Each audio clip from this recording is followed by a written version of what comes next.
Emotivo por natureza, dominei meus sentimentos e conscientizei a responsabilidade da operação a ser executada. Sintonizei o pensamento de Marita e roguei a ela que conversasse mentalmente comigo.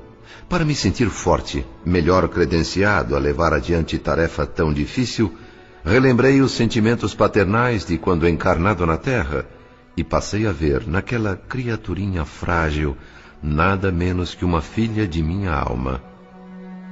Pedi a ela que confiasse em nós, que se desoprimisse, que relacionasse as suas impressões mais antigas, mais recuadas no tempo, que recordasse, reconstituindo na lembrança tudo o que soubesse de si, que nada escondesse.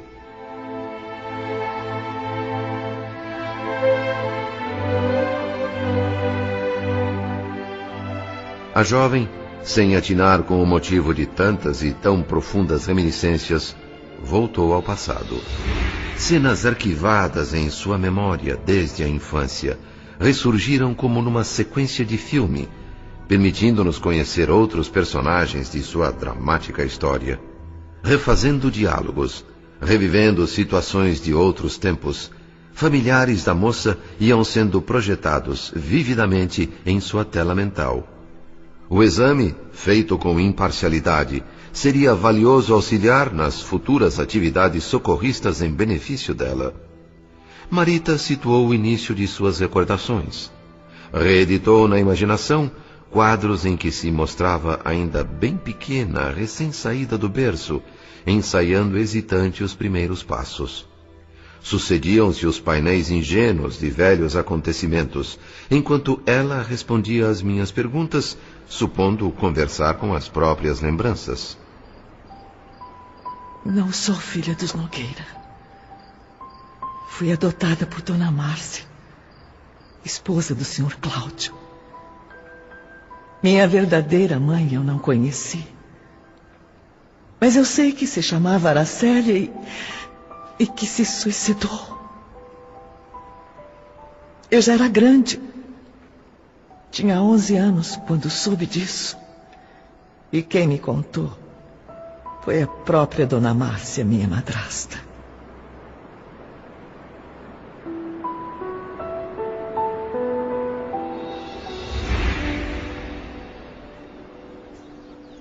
Sua mãe era bonita, espontânea, gostava de festas, passeios, bailes. Ela tinha um jeito expansivo, conquistou muitas amizades. Assim que chegou do interior, ainda humilde, começou a trabalhar aqui em casa. Depois do trabalho, ela queria sempre se divertir, alegre e comunicativa, mas trabalhadora e correta. Podia dançar a noite toda, voltar para casa de madrugada, que pela manhã lá estava Aracélia no seu posto. Correndo do tanque para a cozinha, da cozinha para o tanque. Ela nunca se queixava. Eu e o Cláudio não aprovávamos aquelas noitadas em companhias não recomendáveis. Mas não tínhamos o direito de tentar impedi-la, já que não prejudicava seu trabalho de doméstica. Pouco depois que a minha filha Marina nasceu, Aracélia me confessou que estava grávida, o que me tocou profundamente e acabou nos aproximando como mães e amigas íntimas. A dela foi uma gravidez muito difícil, sofrida. Cláudio e eu tentamos de todas as maneiras saber quem era o pai da criança, o responsável por aquela situação, para talvez obrigá-lo a se casar com Aracélia. Mas sua mãe se trancou no silêncio. Nada revelava, nada fazia a não ser chorar o tempo todo. Fatalmente, uma jovem que não saía de festas acabaria se lançando em aventuras perigosas. Cansados e compadecidos, meu marido e eu trocamos a insistência inútil por uma boa assistência hospitalar à jovem mãe solteira, para que tivesse, no mínimo, um parto digno. Nesse ponto, Marita parecia cansada de tanto pensar, repisar o mesmo assunto, e chorou incontidamente uma explosão de lágrimas. Confrontava as provações da mãe e as dela. Conforme o relato de Dona Márcia, naquela noite tenebrosa, Aracélia mostrava-se irremediavelmente abatida. Suas lágrimas não paravam de cair. Irritação, melancolia, depressão profunda. Nenhuma advertência, nenhum cuidado médico adiantou. Uma grande dose de formicida pôs fim ao sofrimento de sua mãe, Marita. Pela manhã, foi encontrada morta, com uma das mãos agarrada ao seu berço, como se no último instante ela tivesse se arrependido e não quisesse dizer adeus a você.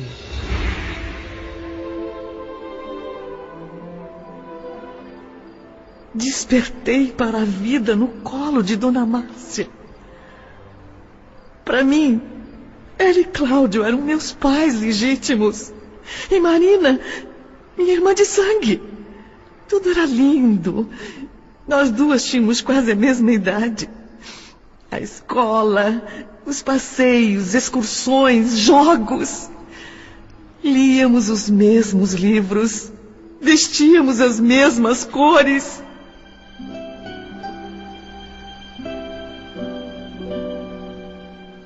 Como se perdesse por alguns instantes o fio da meada, Marita fez ligeira pausa nas reminiscências e, quando retomou, suas telas mentais mostravam cenas de um passado mais próximo. Via-se já um pouco maior, brincando com Marina, ou em companhia de Dona Márcia, ou ainda sobre os ombros de Cláudio, num permanente clima de harmonia e sorrisos que prometia nunca mais ter fim. Suspirava a moça pelo retrocesso no tempo, para de novo dormir na simplicidade. Sonho impossível, a realidade falava mais alto. A revelação inesperada causou um conflito que se estenderia pelo resto de sua vida. Perdeu a alegria de ser criança, tornou-se adulta, amadurecida e sofredora de um momento para outro. Eu amava muito meus pais adotivos, achando que eram legítimos. Quando eu soube a verdade, um medo estranho me impediu de abraçar Dona Márcia. Eu chorei por não entender isso. Antes, o abraço maternal dela era o meu refúgio nas horas difíceis. Agora, eu nada mais era do que uma órfã machucada e sozinha. Sinto muitíssimo, minha querida Marita. Uma revelação desta é sempre cruel, por mais que se tente suavizar. Infelizmente, você nada mais tem a fazer senão aceitar a verdade pura e simples. É melhor crescer sabendo tudo. Filhos adotivos, quando se tornam adultos, ignorando a própria situação, costumam passar por sérias complicações, mais ainda quando a verdade chega até eles pela boca de terceiros. Não chore, querida. Eu estou apenas explicando. Adotamos você e a criamos como filha, mas é necessário que conheça a realidade toda. Fizemos isso por Aracélia, que era uma criatura muito boa e amiga. Vamos, Marita, enxugue essas lágrimas. Esta caixa está cheia de fotografias e objetos de uso pessoal de sua mãe. Fique com ela, querida, e guarde com carinho. É uma relíquia.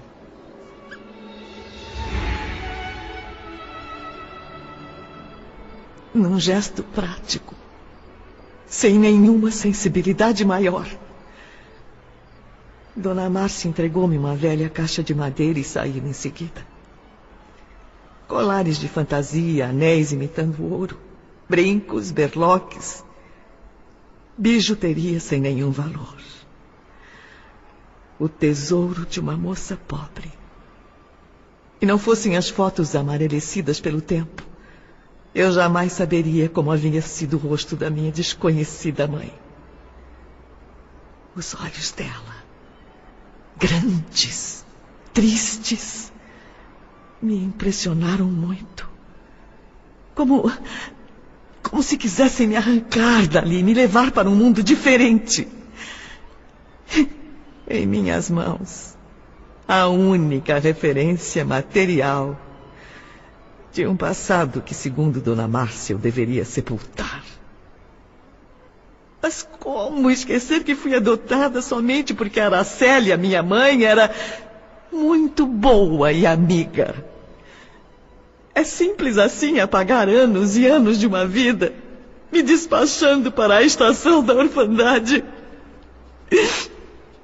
E o lar, repleto de carinho, não mais me pertencia. Os brinquedos que dividia em partes iguais com Marina, eu perdi o direito a eles.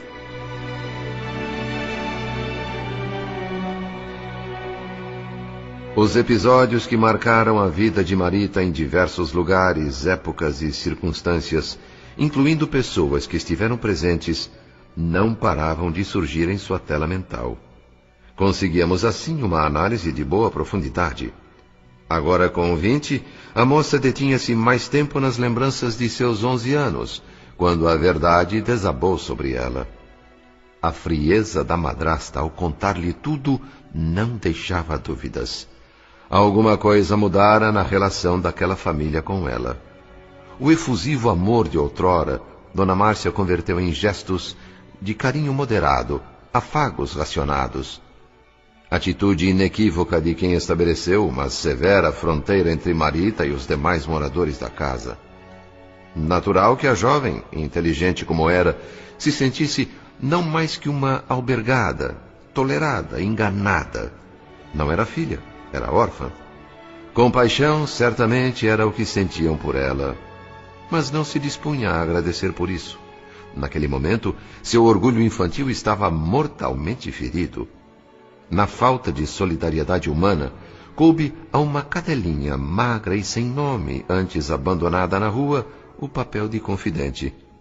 Como se lhe entendesse e partilhasse a mágoa, o animalzinho lambeu as mãos da jovem, recebendo em troca um carinho e o desabafo. Não é só você que foi enjeitada, eu também. Diminuída, lesada e dependente, esse o autorretrato que Marita assumiu. Porém, quanto mais a madrasta e a irmã adotiva Marina se afastavam dela, o padrasto, Cláudio Nogueira, mais se mostrava terno e dedicado. Cenas reveladoras de como a jovem era tratada por Dona Márcia e Marina após o conhecimento do segredo foram sendo exibidas aos nossos olhos numa reprise do passado. Mamãe, Marina, o que é que vocês acham? Eu fico bem com esse vestido. Deselegante. Devia ter escolhido o melhor lá na loja. Para escolher é preciso bom gosto. Mas isso é de berço. Não adianta. Até logo, mamãe. Até logo, querida. Não esqueça o agasalho.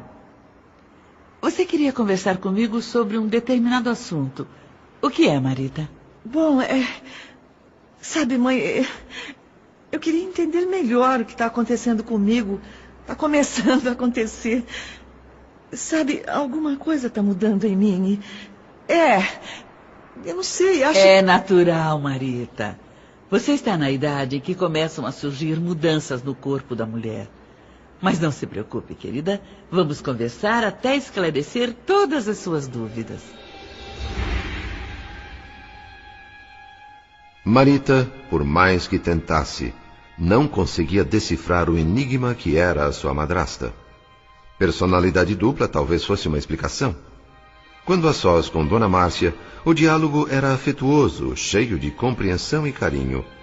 Entre beijos e sorrisos, a dedicação e a confiança de outros tempos vinham à tona. O que a jovem aproveitava para expor todas as perplexidades e indagações guardadas em sua alma de criança. Nessas oportunidades, a mãe adotiva encurtava a distância entre as duas e abria o coração aos encantos da menina.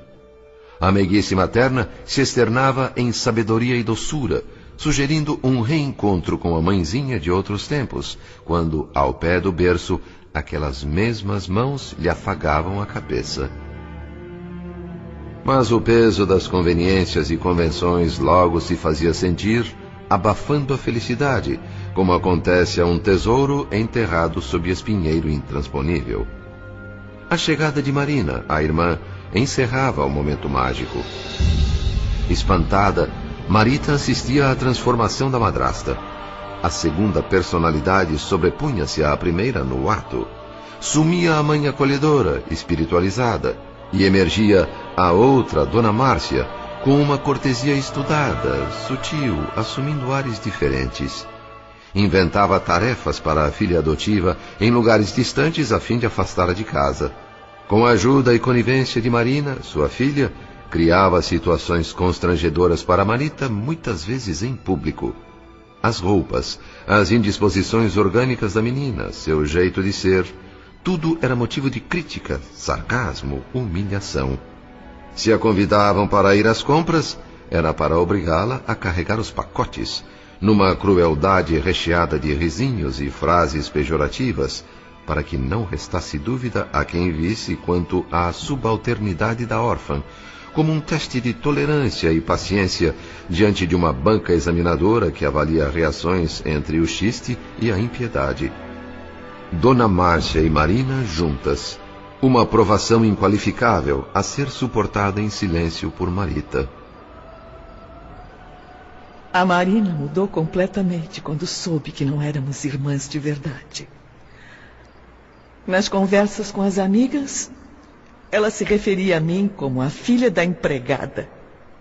Uma garota sem berço, ignorante, de gosto duvidoso, que tinha sido criada pela família dela por caridade. E Dona Márcia não movia uma palha em contrário. Confirmava tudo. Os momentos de afeição que ela me oferecia, quando estávamos sós, acho que eram motivados pela compaixão. Uma menina pobre, solitária, sem ninguém na vida. E as lembranças antigas talvez fizessem voltar um pouco da ternura esquecida do passado. Eliminando partes não significativas de sua história, Marita direcionou as lembranças ao momento em que completou 17 anos e ganhou como presente de Cláudio, o pai adotivo, um bolo enfeitado com 17 rosas pequenas e um emprego de balconista numa loja de artigos femininos.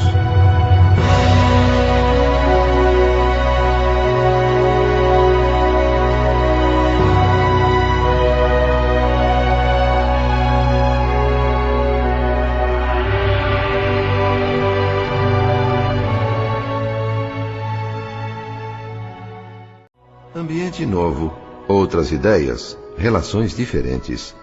Trabalho leve e prazeroso, amizades reconfortantes, interesses renovados. Marita permutava confidências e conquistava simpatias. Vestia-se melhor agora. De certo, surgiria a qualquer momento um príncipe encantado bem na tradição dos folhetins.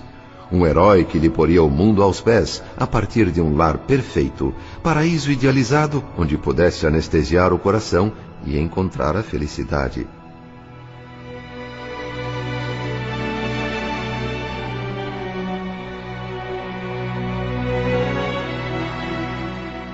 Imaginação voando solta, via-se como uma Cinderela anônima em viagem de sonho, da obscuridade para o deslumbramento.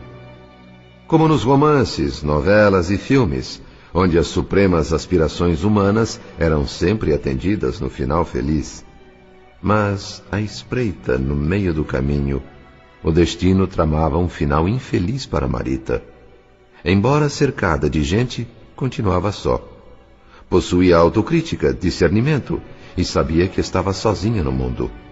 Comparava-se a uma ave cansada pelo exercício compulsório e prematuro das asas antes de ter aprendido a voar. O novo ambiente acenava com um futuro cheio de promessas, mas também ameaçava com um presente de travessia difícil. A primeira desilusão veio disfarçada no sorriso de um colega da loja. Não vejo nenhum problema. Por que é que não podemos pegar um cinema juntos de vez em quando? Ora, porque você é noivo. E a sua noiva é uma pessoa maravilhosa, não merece isso. Além do mais, ela é minha amiga. Mas você não entendeu, Marita. Juntos que eu digo, somos nós três. Eu, a minha noiva e você. Estamos oferecendo amizade. Queremos ser os irmãos que você não tem. Desculpe, Norberto. Realmente eu entendi mal. É claro que aceito. Que filme vamos ver? As idas ao cinema nos fins de semana consolidaram a amizade do trio. Outros passeios foram sendo programados. A praia de Copacabana, bares com música embaladora de confidências fraternas, excursões, tudo num clima de camaradagem que prometia enterrar o passado da órfã no mais completo esquecimento. Até a noite em que o colega apareceu sem a noiva. A Célia teve que ir a Petrópolis. Aqueles problemas de família dela. Ah, que pena. Me aborreceu muito. Mas não é por isso que eu vou estragar a nossa noite, Marita. Está muito calor. E Copacabana nos espera. Nada mais lindo do que a praia ao luar.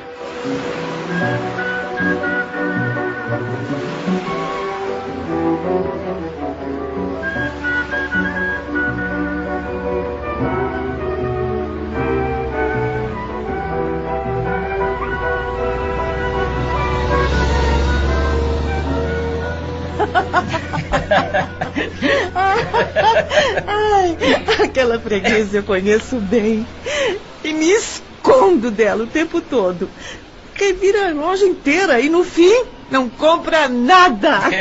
Mas pelo menos é simpática. É. Outro dia eu enfrentei um freguês que queria me bater porque eu não tinha mercadoria. Veja só. Que horror. E só não foi em frente porque eu era bem maior do que ele. E a coisa podia ficar indigesta. Aliás, eu me acho grandalhão, meio exagerado. Me dê sua mão, marido. Veja, comparada com a minha, tão pequenininha sua mãozinha, tão delicada que a minha parece maior e mais grotesca do que é.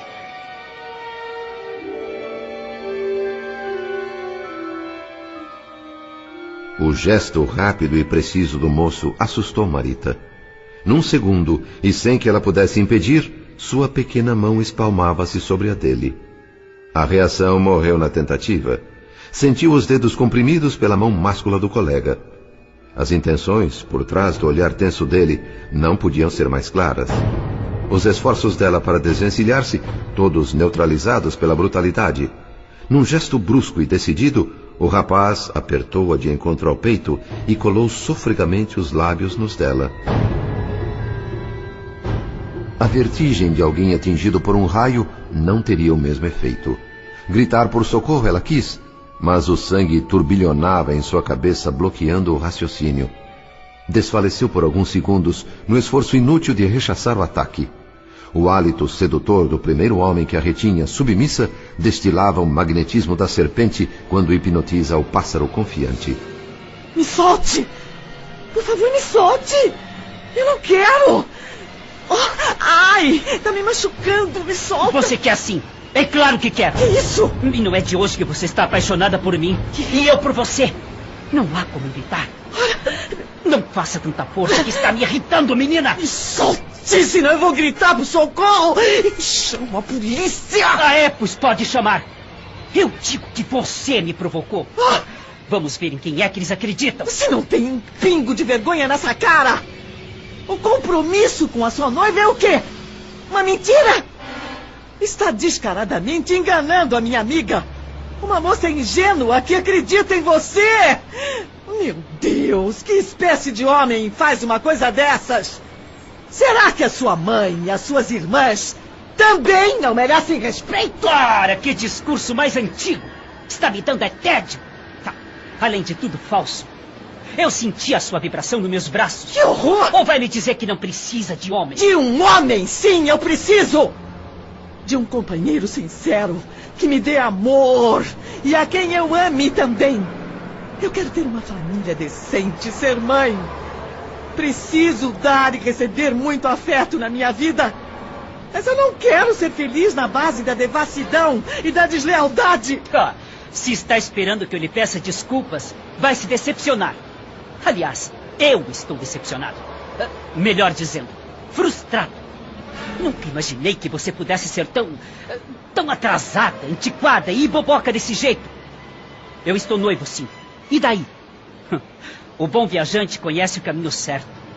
Mas isso não impede que ele saboreie as frutas que vai encontrando pela estrada. Se você mudar de ideia, me procure que eu te dou uma nova chance. Que horror! Mas se você não mudar, a sua vidinha vai se tornar um inferno lá na loja. Que? Tchau, honestinha.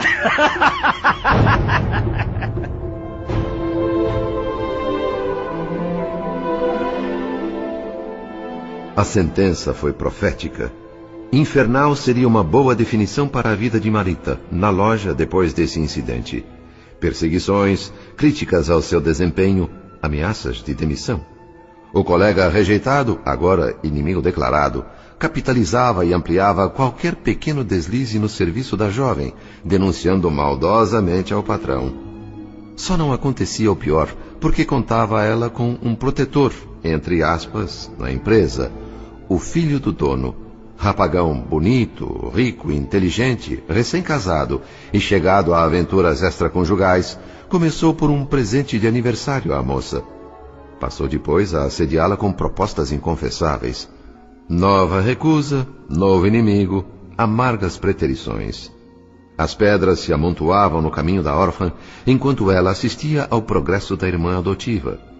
Marina, ainda mais alterada em seu comportamento, acrescentava aos benefícios que o devotamento materno lhe concedia um vistoso diploma de contadora.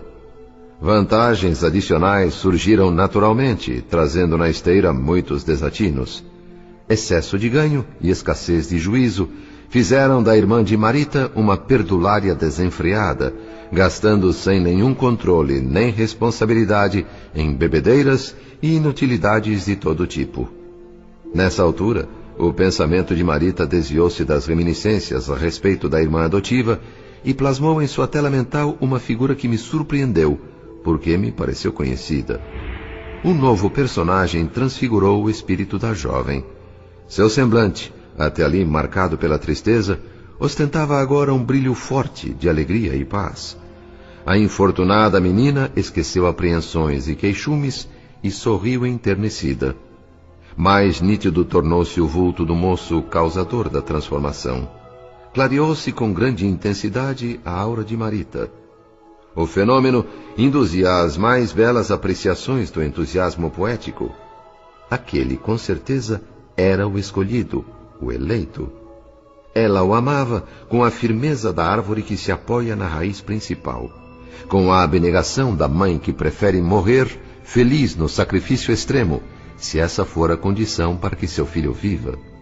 Enlevado pelo painel diante dos meus olhos, vasculhei a memória tentando lembrar onde havia presenciado o quadro idêntico, jovem mulher plasmando aquele rosto no campo mental.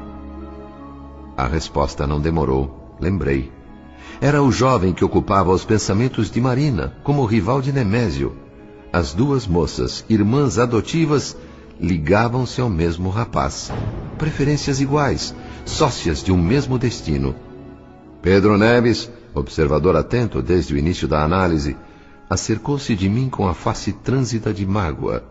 Mantivera-se até então em respeitoso silêncio, mas a imagem do jovem no quadro mental de Marita provocou nele o desejo de revelar algo que eu desconhecia. Eu ainda não tinha dito a você, André, mas esse rapaz é Gilberto, meu neto, filho de Beatriz. O impacto emocional foi grande. Lutei muito para não cair na inconveniência da compaixão destrutiva. Não sabia de que modo o pesar me doía mais. Marina, dividida entre pai e filho. Marita, profundamente lesada nos seus sentimentos. Eu, que me sentia envolvido naquele drama na condição de um pai socorrendo uma filha, tive de redobrar meus esforços para prosseguir a pesquisa. Dominei as pesadas impressões que me sensibilizavam e solicitei à moça mais informações através de imagens guardadas em sua memória.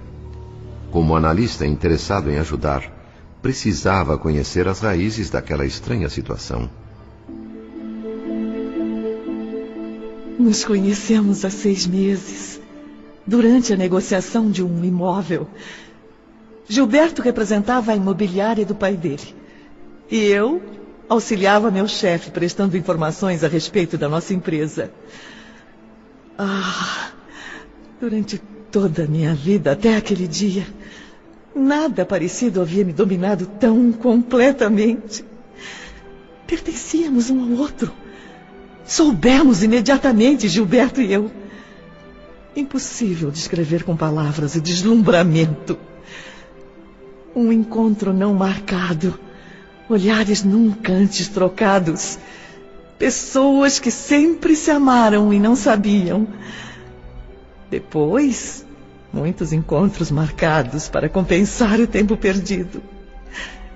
Soube surpresa e feliz que minha irmã, Marina, trabalhava como contadora-chefe na imobiliária do pai dele. Gilberto e eu rimos da coincidência com a ingenuidade de duas crianças. Eu amava e me sentia amada. Confiava nele de olhos fechados. Nenhuma nuvem negra no horizonte. Nada mais poderoso que meu amor por ele e o dele por mim. Às alfinetadas do dia a dia na loja, eu respondia com sorrisos. Uma nova luz trouxe encantos que meus olhos desconheciam. Descobri a beleza do mar. Passei a ouvir música nas vozes das crianças e dos passarinhos. As humilhações em casa me afetavam cada vez menos e logo se tornaram nulas. Já não me faziam chorar como antes. O tempo voava com doçura. Nenhum peso a carregar. Dei adeus à tristeza. Intensamente correspondida no meu amor, outra realidade não existia. Uma planta que se entrega ao cultivador. Uma fonte que se abre ao sedento. Assim era eu com relação ao Gilberto. Promessas mil, futuro risonho, maternidade, paz. Uma esperada melhoria econômica da parte dele. Só disso dependia a concretização do sonhado casamento. Mas, de repente, aquele que eu acreditava meu noivo passou a demonstrar frieza. Parecia enfastiado. Precipitadamente eu e ele nos entregáramos à fome de prazer e colhemos antes do tempo a flor da felicidade. Daí a frustração, pensei. Outro engano. Mais uma vez, Marina. Sempre Marina.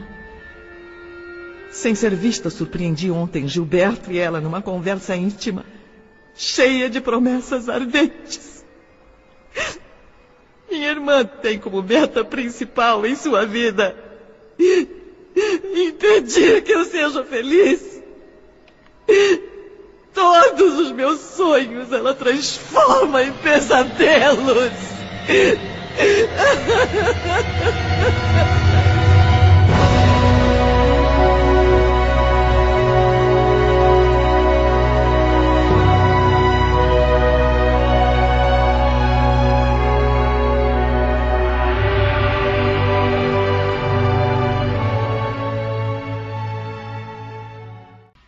Nesse ponto das lembranças amargas, Marita, como ave repentinamente ferida, estirou o corpo desgovernado e abandonou-se às lágrimas.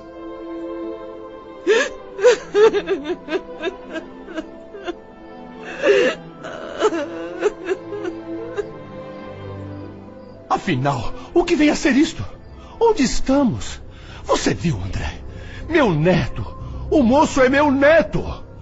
4 criaturas enoveladas. Mulher indecisa entre pai e filho. Um rapaz entre 2 irmãs. Nos últimos dias eu venho tentando confortar minha filha, mas não tinha a menor ideia sobre todas essas perturbações que a rodeiam. Confesso que, como pai, eu estaria agora mais consolado se visse Beatriz agonizando numa casa de loucos. E quem garante que esta moça disse a verdade toda? Neves, você sabe que um grupo familiar é como um engenho, montado com peças diferentes, mas ajustadas entre si para um desempenho em conjunto. Cada componente é parte das realidades entrosadas no todo. Marita foi sincera, expôs o que sabe. Ela é um pedaço da verdade que procuramos. O que você conceitua por verdade toda, só poderemos conhecer consultando as pessoas a quem ela hospeda em seu mundo íntimo. Imagine, Gilberto não passa de um menino. Se pelo menos o pai auxiliasse. Mas Nemésio é caso de manicômio, não tem mais conserto. Entendo a posição desta menina. É correta, digna, confiou. Não tem culpa se foi violentamente lesada por um animal. Mesmo sendo esse animal meu neto. Um garoto que eu amo tanto e que resolveu se embeiçar por aquela pinóia da Marina. Poderia ser o marido desta jovenzinha. Uma esposa ideal, dona de casa, sob medida para um homem de bem. É incrível. Duas moças crescem numa mesma família e são tão diferentes. Uma pomba e uma serpente. Sua irritação é compreensível, Pedro, mas não constrói nada. Se estamos aqui para ajudar, emendar e proteger, nossa tarefa deve ser realizada com discernimento e serenidade. Todo o bem que pudermos plantar neste grupo resultará em benefícios para sua filha. Vamos direcionar a ela bons pensamentos. Explosões de ira só fazem lançar ingredientes fluídicos negativos, comprometendo-lhe ainda mais as forças. Paciência e muita atividade fraterna, meu amigo, são nossas grandes aliadas. Podemos prever, calcular, mas não sabemos quanto tempo de vida na Terra ainda resta a Beatriz. E se a alta espiritualidade resolve prolongar o prazo por semanas, meses ou anos? E se houver melhora relativa na saúde dela, contrariando todos os prognósticos? Quem é que sabe? Por outro lado, qualquer vibração pessimista de nossa parte nos eliminaria como colaboradores. São compassivos e prestimosos os nossos supervisores, mas com certeza nos afastariam do caso imediatamente para o bem da enferma, para livrá-la de nossa carga fluídica perniciosa. Iríamos cuidar de tarefas talvez mais suaves e reconfortantes em outra parte, como quem recebe um prêmio por serviços prestados. Gostaria disso, meu amigo? Não, não. Abandonar minha filha nesta altura me deixaria em pior situação ainda. Volto a insistir que me compreenda, André. A aprovação é minha, mas os estilhaços acabam atingindo a quem estiver por perto. O que posso fazer para evitar? Há muito tempo venho praticando a compreensão, o despreendimento, assistindo os seres necessitados, analisando e mitigando os sofrimentos alheios. De repente, o analisado sou eu. Meu íntimo está sendo esquadrinhado, testado, checado. Por alguma razão que desconheço, mas que respeito profundamente, os mesmos mentores da alta espiritualidade que me abriram as portas ao aperfeiçoamento nas esferas superiores, querem agora confirmar se realmente eu faço tudo aquilo que prego aos outros quanto à caridade e à indulgência. Talvez tenham dúvidas a meu respeito. Eu mesmo tenho. É a hora da grande prova, meu amigo. Entendi isso no exato momento em que revi minha família depois de tantos anos. Bati de frente comigo mesmo. Enfrentei de novo o comodismo, o apego às raízes do sangue, a ansiedade pelo bem-estar dos meus entes queridos. Tudo o que eu era, enquanto encarnado, voltou à tona como um furacão devastador. Meu temperamento extrovertido e agressivo foi reativado num ato. Não sei, neste momento, o que está pesando mais, se os possíveis méritos de alguma coisa boa que já fiz, ou as falhas medonhas que venho cometendo de uns dias para cá. Seja como for, meu amigo, eu quero sinceramente encontrar forças para dominar essas tendências horríveis. E o melhor que posso fazer é me manter calado diante de nossos instrutores. Começo a descobrir a sabedoria do silêncio.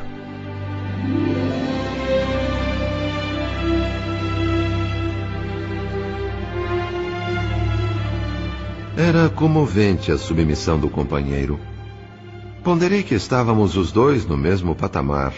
Não precisaria ele ficar tão preocupado com o que eu pudesse pensar. Declarei não possuir nenhum traço de superioridade em relação a ele. Conhecendo de sobra os lances da batalha interior, onde o adversário somos sempre nós mesmos, reafirmei minha solidariedade. Em seguida, disposto a prosseguir na análise de Marita, fui surpreendido pelo inesperado. Cláudio queria entrar no quarto onde estávamos. Devia ter ouvido o choro da moça. Podia estar preocupado. Através de estímulos magnéticos, induzia mentalmente a abrir a porta. O encontro com o padrasto poderia ser reconfortante para ela, pensei. Cláudio Nogueira entrou, mas não vinha só. Carregava literalmente enrodilhado no corpo um daqueles dois desencarnados que lhe alteravam a personalidade, o primeiro da cena do uísque. Embora pobre para exprimir com exatidão o processo de enrolamento fluídico em que os dois se imantavam, o verbo enrodilhar-se, na linguagem humana, é o que me parece mais adequado para descrever esse tipo de ocorrência, a possessão partilhada. Um aspira ardentemente aos objetivos desonestos do outro. Completam-se assim os dois, euforicamente, dividindo em cotas iguais a responsabilidade, como dois seres num corpo só. Possessão partilhada, vinculação recíproca. Às vezes distanciava-se o obsessor alguns centímetros, com gestos felinos, mas nunca deixando de enlaçar o encarnado. Não seria por invigilância do malfeitor espiritual que a conjugação irrestrita com a vítima iria se desfazer. Expressão assustadora notava-se no semblante de Cláudio. O padrasto deixava-se levar prazerosamente pelas ideias e sentimentos do hipnotizador invisível a ele. Resultava disso um olhar turvo de alucinado, um estranho sorriso, máscara fisionômica alterada. Marita, limitada em suas percepções, via nele um homem comum. Pedro e eu, à vontade como pesquisadores pelo fato de não sermos vistos por eles, enxergávamos à nossa frente duas personalidades masculinas numa só representação. Dois espíritos exteriorizando impulsos e paixões iguais, uma só tônica de afinidade total, incorporação medianímica espontânea e consciente, positivada na plenitude selvagem. Duas inteligências, uma encarnada, outra desencarnada, em comunhão agreste, tanto quanto o furacão e a maré, forças ainda desgovernadas da natureza na Terra. Do ponto de vista humano, é na suposta mudez do plano mental que o fenômeno ocorre. Para nós, porém, tão amedrontador quanto ouvir o diálogo é enxergar as formas pensamentos produzidas. Estruturas, cores, ruídos e movimentos criavam imagens tenebrosas, representando as intenções libertinas daquela dupla animalizada. Magnetizador e magnetizado na mesma faixa de sensualidade. Menos experiente nesse tipo de trabalho, meu companheiro olhava espantado. E mesmo eu, habituado no plano espiritual a situações assustadoramente dramáticas, não pude evitar uma forte apreensão. Até ali, povoado pelos devaneios doridos de uma criança, convertera-se o quarto agora em jaula. Cláudio Nogueira e o vampirizador, unidos na brutalidade pelo desejo infeliz, formavam juntos uma fera astuciosa, calculando o caminho mais fácil de alcançar a presa. Breve período de estudo silencioso que precede o bote. Com um lenço, Marita sufocava o choro, enquanto palavras inaudíveis para ela escapavam do crânio do pai adotivo. Para Pedro e eu, era como se saíssem de um rádio. Mesmo voluntariamente sob o poder hipnótico do obsessor, Cláudio ainda buscava argumentos, parlamentava. Mas o discurso do vampiro, sutil e bem direcionado, bombardeava sem trégua os últimos focos de resistência, os restos de escrúpulo que debilmente ainda lutavam dentro dele.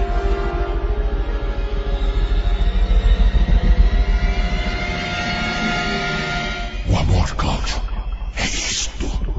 Anos e anos de espera por um minuto de felicidade. Mulheres existem aos milhões, mas esta é única. Só ela pode matar a nossa sede. Muitas árvores há no caminho de um pássaro viajante. Em cada uma ele descansa um pouco, mas é pelo calor do próprio ninho que suspira léguas e léguas. A fome, quando é muita, Qualquer alimento resolve. E o amor não. O homem tem do ar a metade, a mulher tem a outra. O círculo perfeito e harmonioso só existirá se as metades forem da mesma substância. Impossível fundir ouro com madeira. Paganini realizou a façanha de tocar numa corda só, porque a corda se harmonizava com ele. Já nos domínios da vitalidade e da alegria, cada homem se realiza quando encontra a mulher magnética que lhe corresponde. Será ela companheira na afinidade absoluta, capaz de lhe dar plenitude interior, transcendendo formas e convenções. Vamos, Cláudio. Por que a hesitação? Marita é nossa. Nossa, de mais ninguém. Temos argumentos fortes e irrecusáveis. Merecemos a mesma consideração que temos pelos enfermos abandonados, a quem doamos remédios. Os mendigos famintos que ajudamos têm menos sede que nós. Sofredores é o que somos, meu caro. Por que tão pouca simpatia por nós? Os enlouquecidos pela fome de ternura terão menos valor que os infelizes mortos nas ruas por falta de pão? Você, Cláudio, é o exemplo perfeito. O tempo todo amargando essa angustiosa carência. O pedinte na praça compartilha suas aflições. De que adiantam seu belo salário, seu físico privilegiado e as noitadas de lupanar, se o amor verdadeiro grita insatisfeito na sua carne? Um cão atirado à sarjeta, escoiciado e ferido. Esse é o seu retrato hoje. Marita é a compensação. Quando o fruto amadurece, o direito é do cultivador. Você abrigou essa menina nos braços, embalou-a no peito, viu-a crescer, acompanhou-lhe a evolução como se faz com uma flor. E de repente, descobriu nela o seu tipo de mulher. Não estará cansado de vê-la e desejá-la ardentemente todos os dias? Como pode resignar-se ao suplício da distância vivendo tão perto? Mas eu criei essa moça como sendo minha própria filha. Filha? Que filha, Cláudio? Isso é um artifício social, nada mais. Ela é apenas uma mulher. E quem garante que esta bela jovem também não espera pelo seu beijo? Você não é nenhum principiante, nenhum ingênuo, meu amigo. Sabe que toda mulher gosta de bancar a difícil, dar trabalho ao homem. Faz parte do jogo de sedução. Jogo de sedução? Mas a quem essa menina pretende seduzir? A mim duvido muito. O eleito do coração dela é outro, mais jovem que eu. Não acredito que ela esteja só iludindo esse Gilberto enquanto me ama em segredo. O contrário, sim, é provável. O iludido devo ser eu. Não é de hoje que acompanho discretamente os encontros furtivos deles. Confidências amorosas não cheguei a ouvir. Mas a troca de olhares, a intimidade... Como não me revoltar? Coisa estranha se passa comigo. Que sentimento duplo é este? Afinal, eu sou um pai extremoso ou um enamorado ciumento?